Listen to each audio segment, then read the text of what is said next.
Shalom and welcome to the Middle East Report. In this program today we shall be discussing the fall of President Assad of Syria by the Sunni Rebel Alliance and asking what does this mean for Israel and does this hold prophetic significance? And in this program today I'm joined by Tony Pearce, who is the editor of Light for the Last Days. It's good to see you, Tony. How are you? I'm well, thank you. Last time you were here was in April when we discussed the dramatic ballistic missile attack on Israel from Iran. And now we're probably talking about one of the biggest stories to occur in the Middle East this year, and that's the overthrow of the Syrian President Bashar al-Assad by the Sunni rebel forces. Just before we unpack what this means geostrategically, what this means for Israel and the Middle East, and also its prophetic understanding, can you share with us, with our viewers, the important work that you do with Light for the Last Days, because it's a fabulous publication. Well, thank you for the recommendation, Simon. Yes, we try to relate current events to Bible prophecy, and obviously this one is a major event which will come into our next magazine, which should come out in January, but I've been having to delay the publication now because I had to change the lead article, which was going to be about war and peace in the Middle East. And now this one's come in, so I'll have to add something about this. But we try to bring not just the Middle East, but also events relating to this country and New World Order and all that kind of stuff, and relate it to the Bible, because I believe we are living in the last days and that Jesus is coming soon. And as we see these events taking place which line up with the Bible prophecies, people need to be made aware of them. And to get right with Jesus, so they're ready to meet the Lord.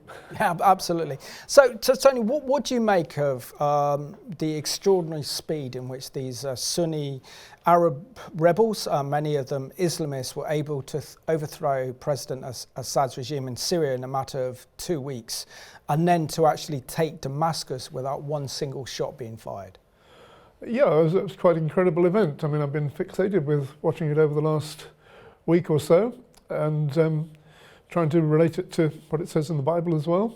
And I found this passage in the book of Jeremiah in chapter 49, which to my mind actually describes what's just happened. Yeah, please read. Quite incredible. Begins, this is verse 23 of 49, Jeremiah says, "Against Damascus, Hamat and Arpad are ashamed. They've heard bad news, they're faint-hearted. There's trouble in the sea, it cannot be quiet. Damascus has grown feeble, she turns to flee, and fear has seized her. Anguish and sorrows have taken her like a woman in labour. Why is the city of praise deserted, the city of my joy? Therefore her young men shall fall in her streets, and all the men of war shall be cut off in that day, says the Lord of hosts. I will kindle a fire in the wall of Damascus, and it shall consume the palaces of Ben-Hadad." I read that before they'd really got to Damascus, and they just reached Aleppo and then Hama. And I'm kind of curious to look up some of the names and see where they fitted in. I found out that Hamat is an ancient name for the city of Hama, which was the second place they went to. Arpad is pretty much the area of Aleppo. And I found a commentary on this in the scriptures which said that an army would come down from the north from the near the Turkish border, first take Aleppo, then go to Hamat, and then go down to Damascus. Well, that's interesting. That was written in 2016, read this prophecy. But, well, that's what's happening now. And they've gone to Hamat, and they've had bad news, and then it says there's trouble on the sea, it can't be quiet. Well, if you go a little bit further to the west from Hamat, you come to the Mediterranean Sea, and particularly to a place called Tartus. And Tartus is a port, which is a major port which has been used by the Russians, and is their foothold in the Mediterranean. In fact, it's the one warm water port they've got in the Mediterranean. And as I was reading this, I was hearing that the Russians are in panic because they just evacuated their ships from Tartus, and possibility of losing their base there. Also, they have an air base in a place called Hymenum, which is not too far away. And these are strategic bases for Russia to have a stronghold from which they actually influence the affairs of Syria in the previous time. So trouble in the sea, they can't be quiet. Well, that sort of seems to be connected to that. There's trouble there. And then it goes on to say, Damascus has grown feeble, she turns to flee. So Damascus has become feeble. The stronghold of Assad in Damascus which was threatened by the uprising in, was it 2011, the Arab Spring? Of it, yeah. Yeah, and Assad nearly fell along with the other dictators of Egypt and Libya and Tunisia at the time of the Arab Spring, but Assad managed to fight back and hold on to power with help from Russia and from Iran, and also from Hezbollah from Lebanon came and helped him. And now those three supports all have gone, for reasons we might discuss later on, but they've just disappeared. And suddenly the rebels see that there's an opportunity to go in. Damascus is feeble, and they overthrow Assad in just a matter of days. And it speaks about the young men shall fall on her streets, and men of war shall be cut off in that day, says the Lord. They disappeared in one day almost. They just melted away. Assad's forces suddenly disappeared. Yeah, they threw off their uniforms, their military vehicles, abandoned them, and just tried to blend in with the local civilian population, probably in fear of retaliation from the Syrian Islamist rebels. And as they fled, also Assad and his family have fled from Damascus, and it says about consuming the palaces of Ben-Hadad. Ben-Hadad actually is a sort of generic name for the ruler of Syria in the Bible times. So here you have the ruler of Syria, flees from his palace, and it's all over in a matter of days. And the other point which is interesting, it says that anguish and sorrows have taken her like a woman in labour. And it might seem, whenever you see the phrase like a woman in labour, it has some connection with the last days. You've got the woman in labour in Jeremiah chapter 30, the time of Jacob's trouble.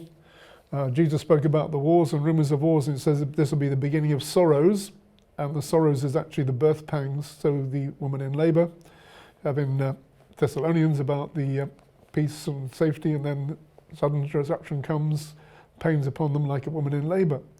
So the phrase the woman in labour is a phrase which is used for the end times, and it just alerted me that this is an end time significance. And of course Jesus spoke about that on the Olivet Discourse, describing the end time events will be like a woman in labour, yes. The birth pains. And the significance of the woman in labour is that you have a series of contractions, pains which get more intense the nearer you get to the birth of the child. Once the process has begun, it can't be reversed until the child is born. So it's a painful series of events.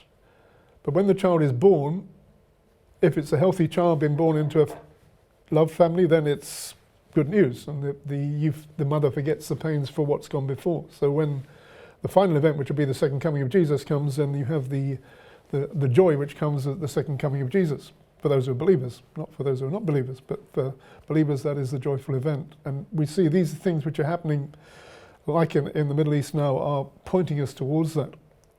And it's one of the signs of the second coming. Absolutely, and probably what will surprise a lot of our viewers is the amount of times that Damascus or Syria is actually mentioned in the Bible. Yes. And of course it is the oldest inhabited city in the world. Yeah. And of course we have the incredible story of Paul, who then became Saul's vision of Jesus on the road to Damascus. And of course Damascus is mentioned not only in the Old Testament but also throughout the Old Testament as well. So prophetically and biblically it's a very significant city, isn't it, in the eyes of the Lord? Absolutely, yes. Yeah, I mean it's the you have a first reference of Damascus back in Genesis chapter 14. And yeah, so it's significant. And obviously it was a war with Syria, war with Israel in the times of the kings and king battles between Ben-Hadad, then of the king of Damascus, coming against Israel. And of course also even in the Antiochus Epiphanes, he came out of Syria against Israel in the events of the Maccabees. And you have this kind of hostile relationship, if you like, between Israel and the power to the north, which is Damascus. And the prophecy of Isaiah, which speaks about in the end Damascus being a ruinous heap in the events of the final time. Absolutely, Isaiah chapter 17, which is has to happen at some point, whether it's the next few weeks, months or years. Another interesting point about Damascus actually is that Damascus in the sort of post-Roman Empire time was part of the Byzantine Empire, which was nominally Christian. It was taken over then by the Arabs, and according to J. Smith, who's a sort of expert on the origins of Islam, really Islam emerged in Damascus, not in Mecca. I mean, the whole story about Muhammad in Mecca is a kind of fiction. Yeah. Katie Footman brought all these stories together in what became the Quran in Damascus. And from Damascus they then built the Dome of the Rock in Jerusalem as a sort of sign of the supremacy of Islam over Christianity and Judaism. So they had a kind of connection with the origins of Islam. And the Muslims also believe that Jesus is going to come back to the mosque in Damascus. You know, I went to the Mount of Olives, and at the Chapel of the Ascension, there's some Muslims there, and I got talking to them. I said, "This is where Jesus is coming back to." He said, "No, he's coming back to Damascus." I said, "Oh, really?" But it's not in the Quran; it's in one of their hadiths. Yeah. Well, if it's destroyed by then, he won't be, because we know he's come back to Jerusalem. Yeah. But share with us, Tony, even the likes of Saladin during the time of the Crusades was also based in Damascus as well. So strategically, this is a city and a nation that's always come against Israel. But do you want to share kind of the really incredibly dramatic events over the past 2 weeks? I mean, when I first became aware of the advance of the Syrian rebels against Assad regime, I didn't think, and I don't even think US intelligence either, thought that Assad's regime would topple so quickly, just in a matter of weeks. And certainly, you know, Damascus fell without a fight, with even one single bullet being fired. Yeah, I mean, it was an incredible event. And, you know, as I said, it says here, Damascus will become feeble. Suddenly it was enfeebled and there was no resistance. And I guess it was because of the taking away of those props which were supporting the Assad regime from the time of the Arab Spring onwards. And you had Israel played a part in this, of course, with the basically the demolition of Hezbollah in the last few weeks, months with the war in Lebanon. And because Hezbollah was supporting Assad regime, because of the kind of Shiite connection as well, you've got another dimension is the sort of battle between the Sunnis and the Shiites in that area.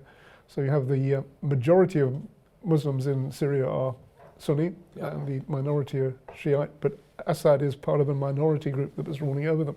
Called the Alawites. The Alawites, that's right. They were put in a position during the French Mandate years, when France was given the mandate to prepare Syria and Lebanon for self-determination and statehood, because the French recognized that if they put ethnic minority and religious groups in positions of power against a hostile Muslim population, which is notably Sunni, then this minority group would always look to France for protection. And so that they had to rely on the French military support, political support, economic support in order to stay in power. And as a result, these governments would do the bidding of the French Republic. And that was pretty much in the thinking of the French. But let's have a look now at the incredible and dramatic events that unfolded in Syria over the weekend that have changed the geostrategic landscape of the Middle East overnight. Syria's streets are filled with jubilation as its people celebrate the overthrow of the dictatorial Assad regime. Assad is gone. Thank God. Thank God. Assad and his father ruled Syria with an iron fist for more than 5 decades. The notorious prisons where the Assad regime tortured and often murdered hundreds of thousands of dissidents have now been emptied. The deposed leader, Bashar al-Assad, is in Moscow with his family, reportedly receiving asylum from his ally. The nearly 14-year civil war was suddenly capped by a sprawling coalition of Islamic rebels racing across Syria in a 2-week sprint to capture Damascus. The main rebel group is Hayat Tahrir al-Sham, known as HTS. Its leader started out with Syria's version of al-Qaeda and still has a $10 million bounty on its head from the U.S. Some of the rebel groups that took down Assad have their own grim record of terrorism and human rights abuses.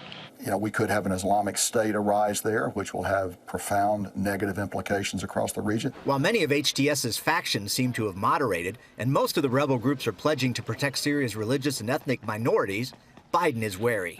They're saying the right things now, but as they take on greater responsibility, we will assess not just their words, but their actions. Some 900 U.S. troops remain in eastern Syria. Their mission is countering the brutal terrorists of ISIS. We're clear-eyed about the fact that ISIS will try to take advantage of any vacuum.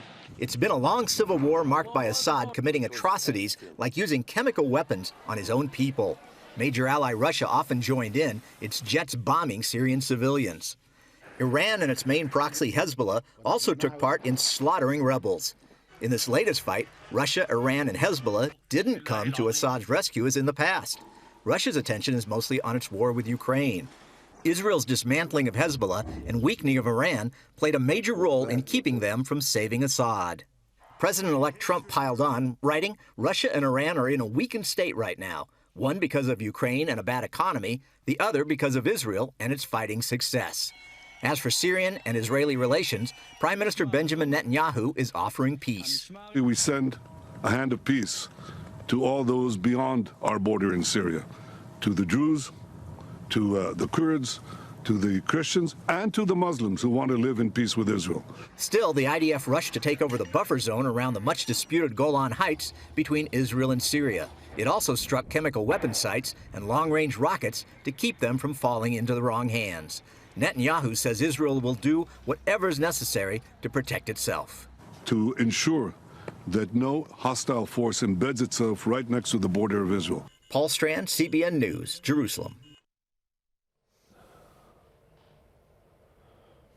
Excellent report there by our friends at CBN, where we really did see history unfold with the dramatic events of the overthrow of President Assad over the weekend.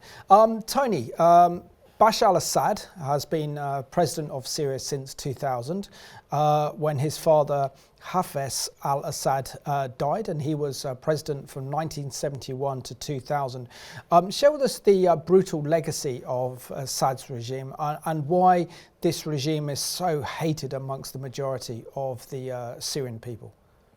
Yes, I mean, I think we've seen it with the terrible pictures of that prison where they've unearthed people who've been tortured and kept underground, and just shows you something of the nature of the regime.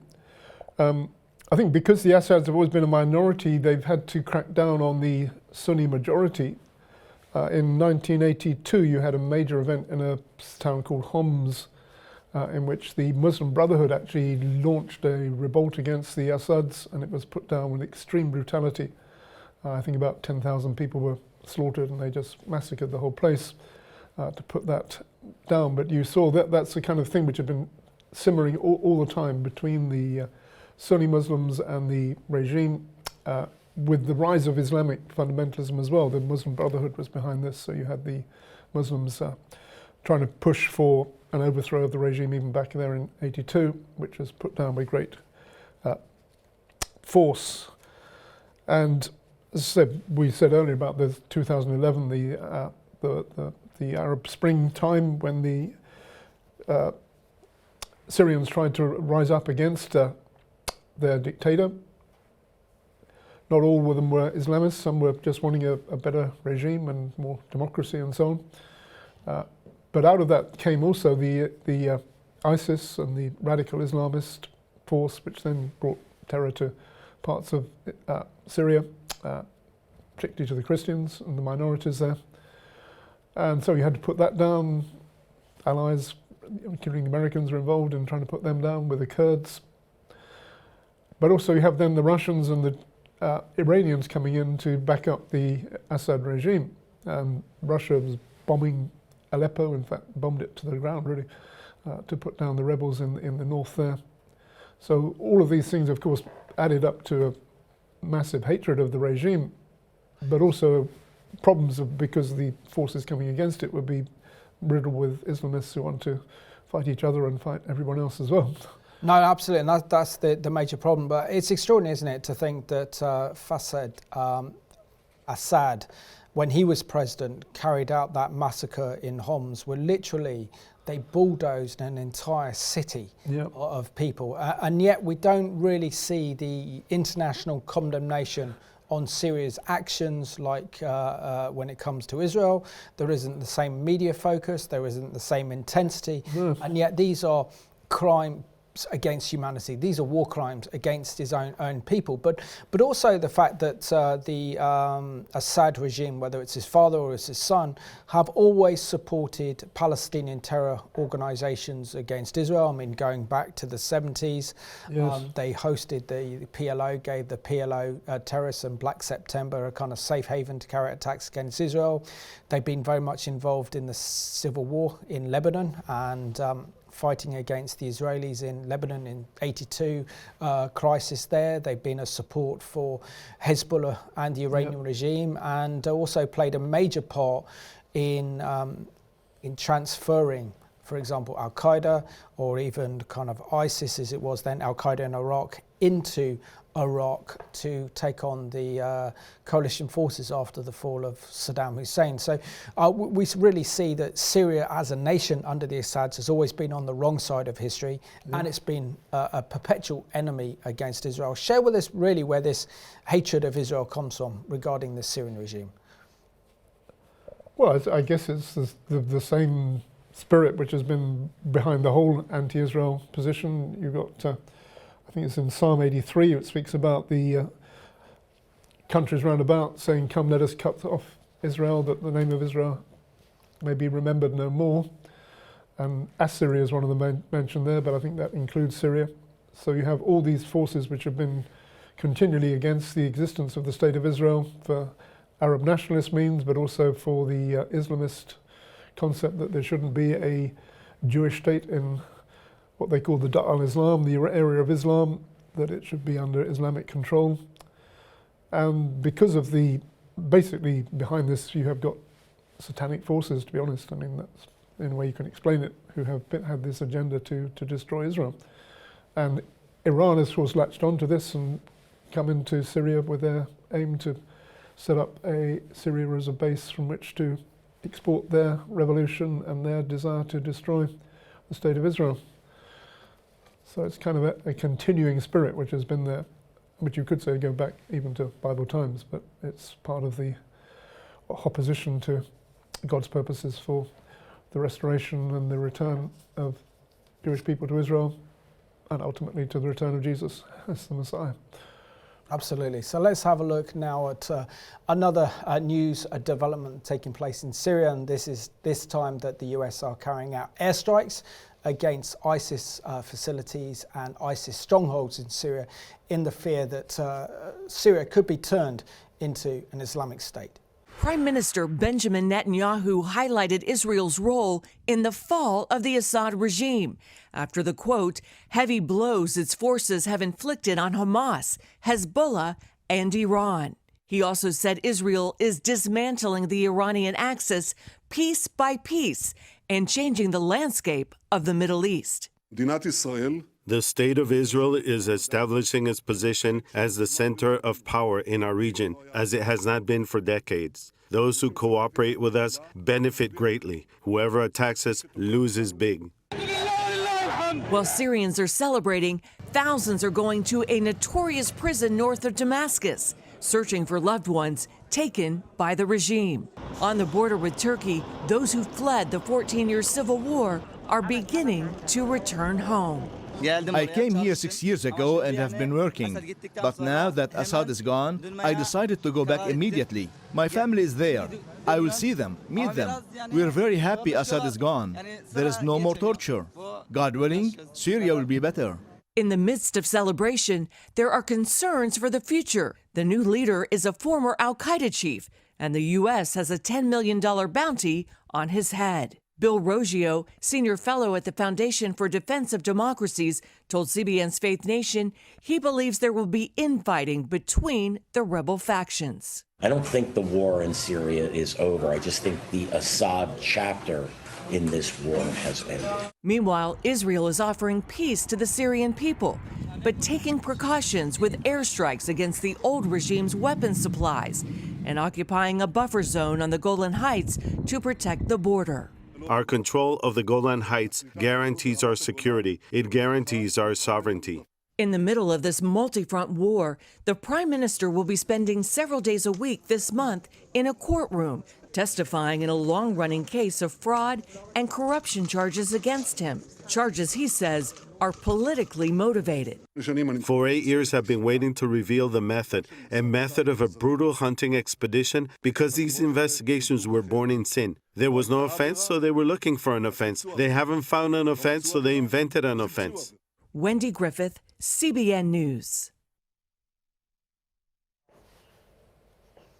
And of course, we know that thanks to Israel's control and sovereignty over the Golan Heights, this has protected Israel and the Jewish people, particularly in light of the Syrian civil war that took place back in 2011, and now particularly with the political uncertainty surrounding what happens next after the fall of President Assad. Historically, though, when we're talking about Israel, we can't help mention the fact that Syria was invaded Israel during Israel's War of Independence back in 1948. And then played a kind of major role in the months and weeks leading up to the Six-Day War by shelling Israeli positions.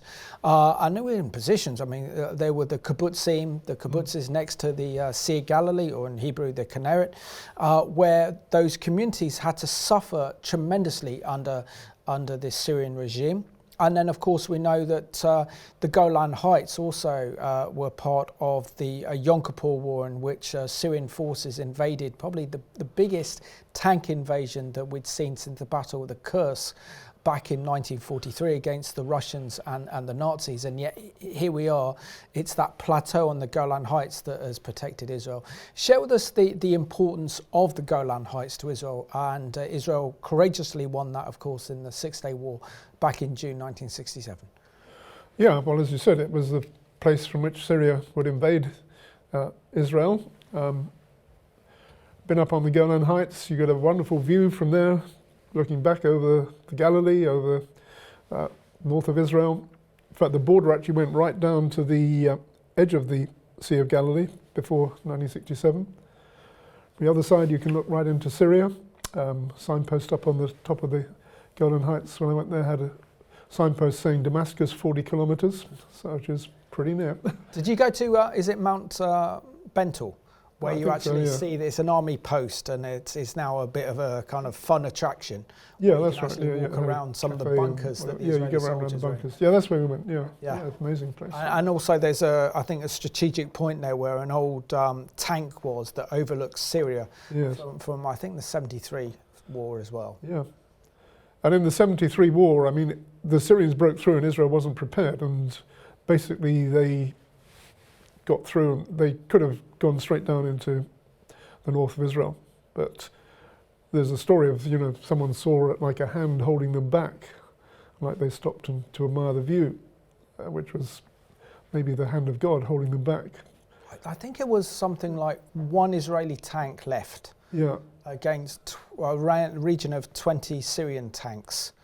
And then all of a sudden, when all the other Israeli tanks had either retreated or were destroyed, suddenly there was an incredible miracle where these tanks just stopped and then turned back. Yes. And I think the Israelis then kind of captured one of the tank commanders and asked him, "You had us. You were literally only a mile from the Sea of Galilee. There was nothing stopping you from taking the whole of the Galilee. Why did you stop?" And they described seeing a man on a white horse with a sword on his hand, and they just fled in fear. Yeah. So surely that shows us how praying for Israel really does make a difference, because we know that Israel is God who is actually protecting the nation of Israel and the Jewish people.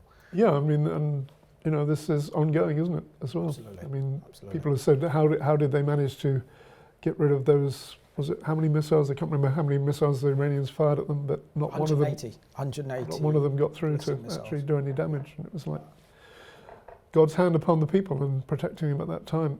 No, absolutely. So let's have a look at this excellent news report, our real testimony to the communities that lived in and around the Sea of Galilee prior to the Six-Day War in June 1967. And this is a story of how they came under attack constantly from Syria's rockets and missiles in the build-up to the Six-Day War that was known as the Six-Day War back in June of 1967.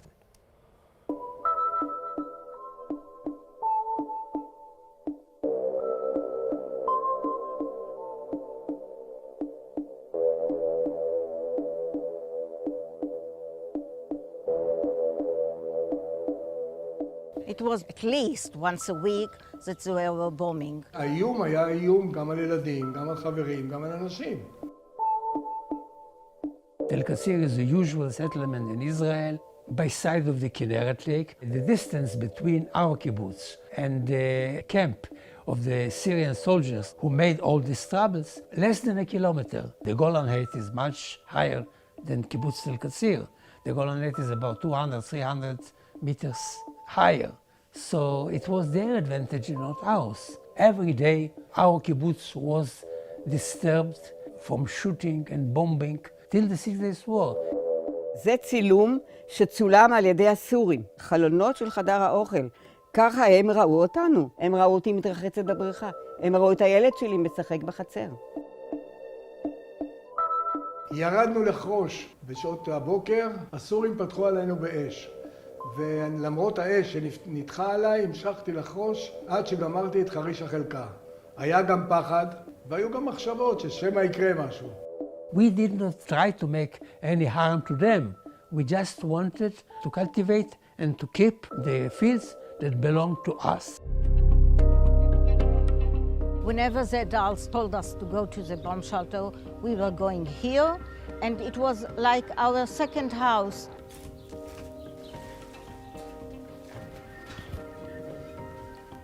You can see that we have those beds, there's water, first aid bag. We were playing like all the other kids and sitting here till the shooting stopped.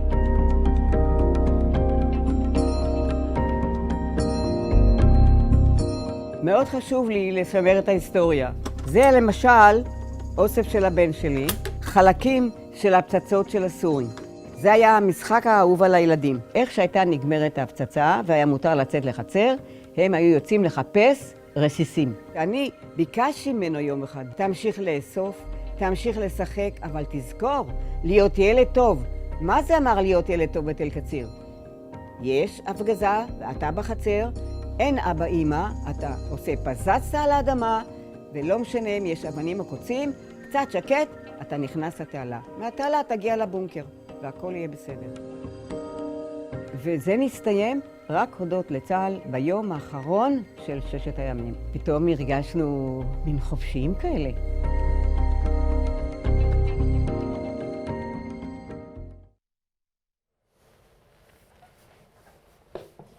Excellent story put together there, and that's courtesy of the Israeli government, known as the Israel Channel on YouTube. But we also have to thank Eli Cohen, who was probably one of Israel's greatest and bravest spies, because he was embedded in the heart of the Syrian regime, and prior to that, no Israelis knew anything much about Syria at all, and he was able to infiltrate the Syrian regime. And one of his biggest legacies is that he visited the Syrian troops on the Golan Heights, looking down on those Israeli communities in the Sea of Galilee, and said that that your troops need shelter. So he provided the planting of eucalyptus trees. And of course, during the 6-day war, the Israeli Air Force knew exactly where the Syrian positions would be under the eucalyptus trees, and they bombed them, and that's why Israel was able to achieve incredible success in the 6-day war, June 1967. But Tony, share with us why as well. I mean, I first visited the Golan Heights through the Hebrew University of Jerusalem back in 1996. I was 21. I was kind of blown away by how beautiful it is up in the Golan Heights, and we visited the winery at Yardin, and what was also significant as well, that we visited a place called Gamla. And Gamla is that famous city in the Golan that stood with Jerusalem during the revolt against the Romans. And it was destroyed by the Romans in AD 67. And then it was discovered in 1967. And they found menorahs on the walls. And so therefore, there's always been that biblical and Jewish attachment to the Golan Heights. But share with us how strategically the Golan Heights is so important to Israel, particularly in light of the Syrian civil war that started back in 2011. Well, I guess it's just, if you are in a high place, you overlook whatever's down below, and strategically to own the high places gives you an advantage over whoever is underneath you. So if Israel has control of that place, they have control over both looking backwards into Israel over the Galilee, but also looking northwards into Israel itself, into Syria itself. And you know, a friend of mine actually had he's an Israeli, and he was visiting the army post there, and they told him to look through these glasses, and so he looked in them and he said, "What can you see?" As you can see a street and some bus stop and people walking towards it. He said, "You're looking into Damascus." So wow. You're just looking at an overview the whole of the north of Syria, and obviously it gives Israel insight into what's happening down below, and needs to be defended, because if again, when the Syrians nearly overran Israel in 1973, that could have been the end of Israel. If they had carried on down the hill and got to the Galilee, then gone on to Haifa, and then the end of Israel. So it's a very significant place, and as you say, there's the history with the Gamna, and of course it's in the Bible. It's Beishan in the Bible, and one of the places which was occupied by Israel in Bible times. On the footsteps of Mount Hermon as well, because we know that King David often mentions kind of Mount Hermon as well in the Psalms, and it's a beautiful place. But we also see that during the kind of civil war, for example, in Syria, that was boosted and supported Assad by Iranian forces, that we saw that Iran deployed around 90,000 Iranian Revolution Guards and militias and Hezbollah, and at one point a few years ago they were only 50 miles away from the Golan Heights, and of course then mix that in with the kind of Russians supporting Assad as well, Russian troops there as well. So for the Israelis to carry out precision guided airstrikes against the transfer of sophisticated laser guided missiles and weapons to Hezbollah, it really did mean that Israel had a very kind of delicate military operations that it was carrying out in Syria. Just share with us how, for example, the security situation in Syria with Assad was always a dangerous one for Israel, but actually prior to the Syrian civil war, this was Israel's safest border from 1974, effectively all the way up to 2011. Of all of Israel's borders, this was the safest. Yes, I mean, I haven't got much to add to that. That was the situation. I mean, Israel when they had some arrangement with Assad, he knew that if he made any attack on the Golan, then Israel would, eliminate his palaces or eliminate him. So they've always kept back from any attack on the Golan, and it was, as you say, one of the safest border at that time. So again, emphasising the significance of the control of the Golan Heights. But also that Assad was restrained from making any attack on Israel from 73 onwards. So, had no more attacks from that time until now. And that's why they're very keen to make sure that continues. But you want to say something about the Iranian influence as well? Yeah, I mean, of course, what we saw, haven't we, Tony, is the fact that ever since since the fall of Saddam Hussein's regime back in 2003, we've seen that the Iranians not only wanting to build a Shia crescent, a domination of the Middle East, a kind of Iranian Shia empire in the Middle East, but they've also tried to build a ring of fire around Israel. So effectively, they had the support of the Iraqis, which is a Shia regime now after the fall of Saddam. They had the support of the Houthis in Yemen, and then they had also the support of Assad's regime in Syria and Hezbollah in Lebanon. It showed us how they were, prior to October the 6th, creating a ring of fire around Israel, with the desire to destroy Israel and conquer Jerusalem for Shia Islam. Yeah, and to export their revolution to the Arab countries as well. So part of the Iranian strategy has been to build up this ring of alliances in Lebanon, in Syria, Iraq, down to Yemen even, and to export both the Islamic revolution from Iran, but also to have this ring of fire, as you say, around the state of Israel. Was it General Soleimani, the commander of the Islamic Revolutionary Guards, set this up and poured billions of dollars into these countries, hundreds of thousands of missiles, I think 150,000 missiles at least into Lebanon, and into the surrounding places to potentially use to attack Israel with.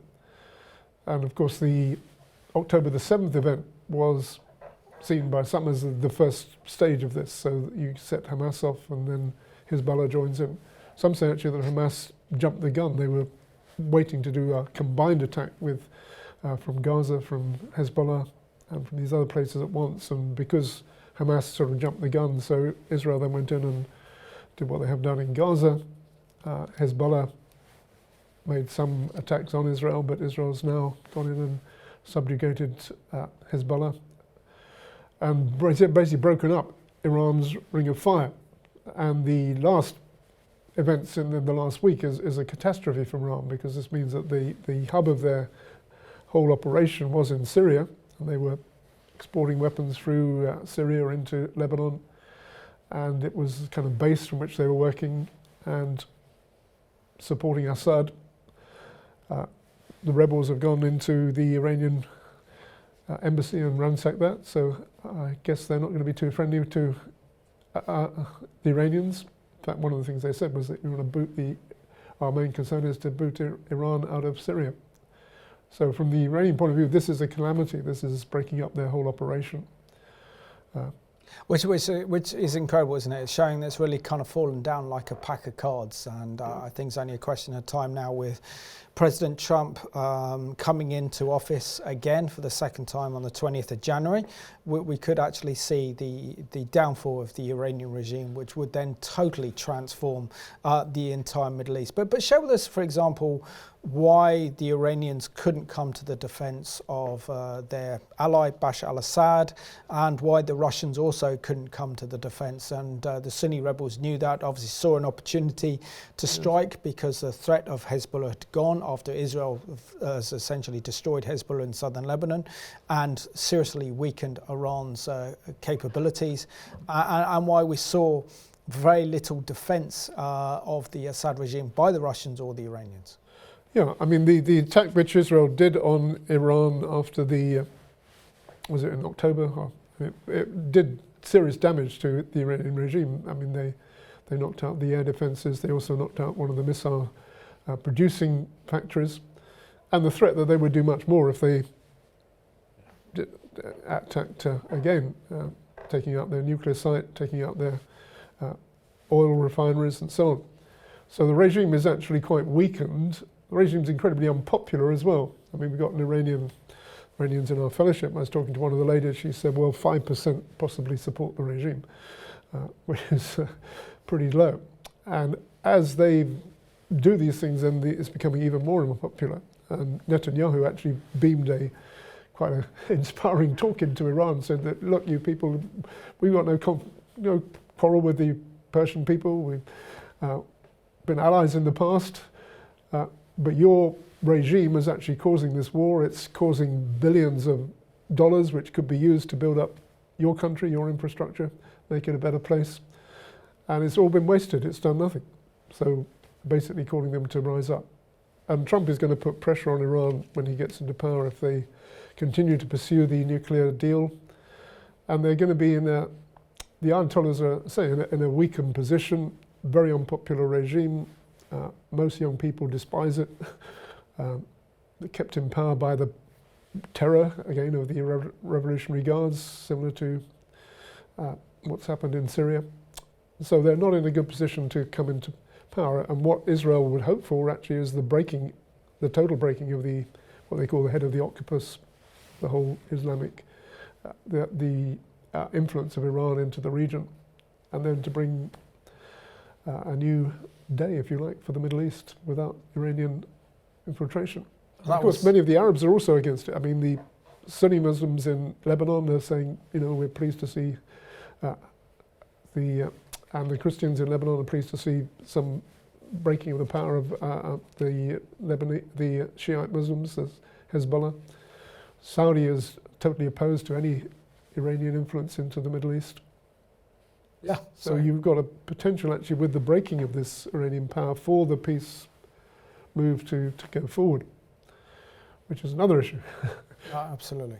So let's have a look now at one of the latest CBN news reports that effectively talks about how Israel is now taking out not only the Syrian Navy, but also the Syrian Air Force, so that whatever or whoever emerges as the new regime in Syria doesn't pose a threat to Israel's national security.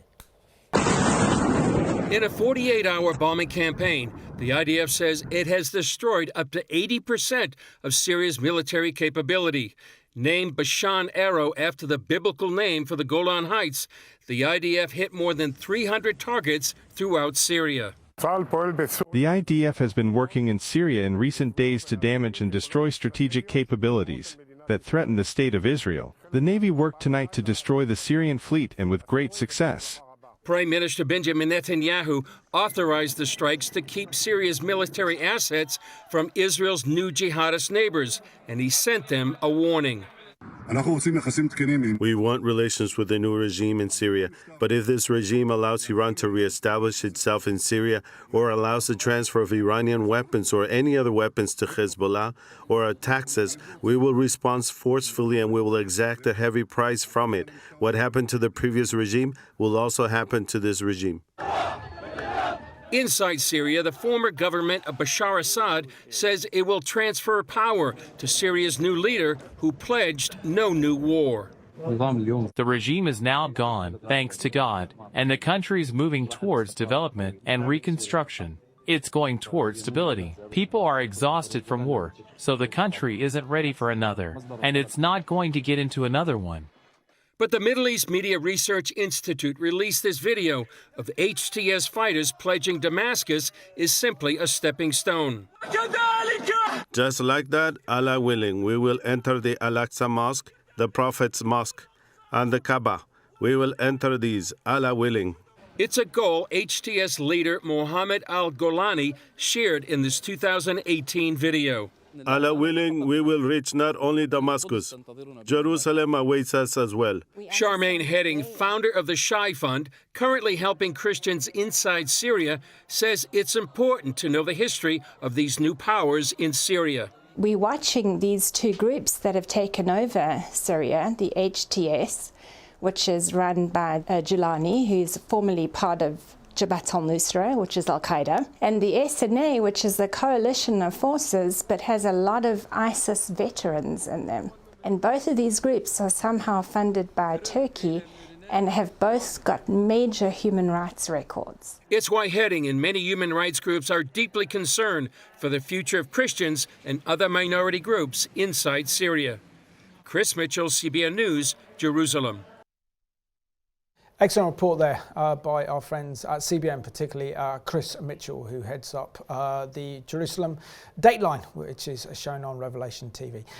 Tony, probably the most important question of all is, as you mentioned at the beginning of the programme, where this fits into Bible prophecy. And of course, we have the famous chapter in Isaiah chapter 17, verses 1 to 3, and talks about the burden against Damascus. Behold, Damascus will cease from being a city, and it will be a ruinous heap. The cities of Aranor are forsaken. They will be flocks which lie down, and no one will be afraid. The fortress also will cease from Ephraim, the kingdom of Damascus and the remnant of Syria. They will as the glory of the children of Israel, says the Lord of hosts. So we see a very apocalyptic prophecy here about the total destruction and devastation of Damascus as a city. Particularly if we saw in that last excellent news report that the jihadis who have taken over Syria have vowed to destroy Jerusalem and conquer Jerusalem. So could this be that in the next few years or decades we could see that this Sunni rebel force decide to come against Israel, but with devastating consequences? Yeah. Two things. I mean, one, to start off with, the man Golan, is it Golani? Golani has said recently that he doesn't want to invade Israel, wants to have peace, stop all these wars and so on. But we had this previous clip where he's talking about them making the jihad for Jerusalem, and I think even we went further than that to Mecca to establish a sort of Islamic caliphate. So which one's it going to be? That's a big question, which obviously I'm not a prophet, so I don't know how it's going to work out in this present situation, but you can see that From the point of view of Bible prophecy, there are actually two ways which this whole situation could go. One is that Syria does emerge as a kind of reasonably stable country with an inclusive government which doesn't attack the Christians and doesn't try to make war with its neighbours, which is a possibility. Or it goes the other way. You have the terrorists take over and you have the attacks on Christianity and Christians, and you have the assault upon Israel, which could then lead to the war of Gog and Magog and the destruction of Damascus. Now, in the war of Gog and Magog, you have a number of actors who take part in it. Syria is not actually mentioned in that war, but you do have a power coming down from the north, and you have Persia, and you have Togarmah, and various other allies. Now, the question, which is the power from the north? Is it Russia or is it Turkey? And there's some disagreement on that. Absolutely, but that's a very important question, a very important analysis, isn't it? When we look at the Ezekiel 39 war known as the Gog-Magog war, particularly because we see that Turkey and President Erdogan, who is part of the Muslim Brotherhood, has been one of the main supporters behind the Sunni Rebel Alliance to overthrow Assad, but so have the Qataris as well, and they are the Muslim Brotherhoods, and they're the ones been pumping huge amounts of money into arming and training and equipping the Sunni forces to bring down Assad. And Russia now looks like it's incredibly weakened and its power and influence, not only because a third of its military has been destroyed fighting against the Ukrainians, but also the fact now, it's going to be very difficult for the Russians to stay in Syria now, isn't it, with a new regime in power as well. So that imminent threat that Russia posed to Israel could essentially evaporate overnight. Yeah, it does seem to have done, yes. And we're having to rethink a bit of our interpretations of Ezekiel 38 and 39 in the light of this, because I can't see Russia actually mounting an invasion at the present time because of, you say, their weakness in what's happened in Ukraine. Country's basically financially broke at this time and lacking in equipment and so on. So Turkey does have a strong army, and they have an interest in the region. They've been backing this group of rebels, as you said. It's got a border with Syria. It's already involved in Syria with its fight against the Kurds, which is another dimension we haven't got into, but that's a complication in the whole situation. And of course, Turkey's got a historic connection because of the Ottoman Empire, which was ruling over Syria and Palestine, Israel at that time, and has a desire to re-establish it. And Erdogan has talked about the Ottoman Empire as part of his sort of program and trying to regain influence in the whole region of that part of the world. He's also summoned an alliance of countries to come against Israel, including calling for Muslims to come against Israel because of the war in Gaza and in Lebanon. So you've got a kind of motivation there. You've also got an army, which is a strong army, and a ruler who has a kind of interest in pushing this forward. He's even talked about an alliance between Russia and Persia and Turkey to bring this to pass. So the whole scenario possibly leading up to the Gog and Magog is there. Absolutely. And if something concentrates on Damascus, and these rebels do then turn against Israel and they mount some kind of attack on Israel, and Israel counters, and it does result in the destruction of Damascus, that could bring then the armies coming against them. Yeah, but isn't it exciting, Tony, that we can watch events unfold, the dramatic events of last weekend with the fall of President Assad, and realise that this is in kind of fulfillment of biblical prophecy, that we are living in biblical times, that these ancient prophecies given to the likes of Isaiah and Jeremiah and Joel are literally coming alive in our day. And the speed in which Assad's regime collapsed just kind of also reminds me of the collapse of Babylon, which was almost overnight from the Persian Empire, the Persian Mede Empire. So we're seeing the alliances strategic developments taking place in the Middle East virtually change overnight. And what seems to be the big trigger for all this is the Hamas's mass terrorist attack on October the 7th and Israel's mighty response not only to Hamas but also to Hezbollah and the Iranian regime has meant this alliance that's been gathering against Israel has just essentially fallen down like a pack of cards. Yep. But whether a new alliance comes together, this is the danger, isn't it? Yes. And it's been an amazing scenario. We should also remember the other possibility. I mean, in Daniel chapter 9:27, it speaks about the covenant for 7 years. And this appears to be some kind of arrangement in which Israel does have a temporary time of peace with its neighbors. Now, again, this is another possible outcome of what's been taking place, because Israel sees that its main foes is now neutralized. And if the Syrian situation doesn't go immediately into the jihadi kind of let's wipe out Israel mode, and you see that the missiles have been virtually destroyed and Israel's defense against missiles has increased and become more effective, then you could see that Israel say, well, okay, we will, and Trump comes in, and Trump's got this goal to bring a peace to the Middle East. The Saudis actually had a conference, it was I think the week before the election in the United States, in which there were 94 countries present to discuss the question of Israel and Palestine, and Israel sent a representative along, also did the United States, and they actually came to a conclusion that they would work on a 7 to 10 year peace plan for Israel. When you see a 7-year plan, that sort of makes you kind of interested in what's being said. So it's possible, though I would say unlikely at the present time, but all things are possible, that instead of going straight into the mighty apocalyptic war, you then have a temporary time of peace. And which would probably fit with Ezekiel 38 and 39. I'm going to have to bring you back to discuss that and unpack that for us, Tony. You've done a great job on the Middle East report today. Thank you so much. And I want to thank you for watching the programme at home. Truly what we've been seeing in the past week is absolutely historic, with the overthrow of President Assad's regime in Syria and now the Sunni Rebel Alliance taking hold, and the whole geostrategic dynamics of the Middle East changing in Israel's favour, and this ring of fire that's been targeted against Israel from the Iranian regime has collapsed. So thank you for watching this week's edition of the Middle East Report.